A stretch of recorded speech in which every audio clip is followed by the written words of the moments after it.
Bonjour Lionel, bonjour à tous.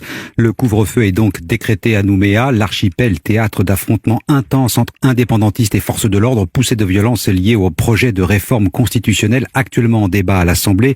Sur place, les élus rivalisent de mots pour décrire une situation proche de la guerre civile selon le maire de Nouméa. On court tout droit vers l'abîme, ajoute le haut-commissaire de la République. Ce matin, un semblant de calme est revenu sur place, mais il ne trompe personne, surtout pas Philippe Gomès. Cet élu au Congrès de la Nouvelle-Calédonie et ancien député témoigne du bilan et fait le bilan d'une première nuit d'émeute.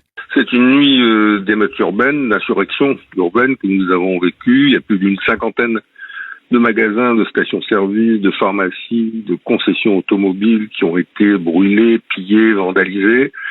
On a eu plus de 200 incendies dans l'agglomération pendant toute la nuit. Il y a une cinquantaine de jeunes, puisque ce sont de très jeunes Kanaks, qui ont été interpellés. On a près d'une cinquantaine de gendarmes qui ont été blessés. Le couvre-feu est décrété désormais à partir de ce soir 18h jusqu'au lendemain matin à 6h. On est dans une situation de ce qu'on appelle nous les événements. C'est ce qu'on a vécu dans les années 84-88 jusqu'à Ouvéa et la mort de 6 gendarmes et militaires et de 19 militants indépendantistes.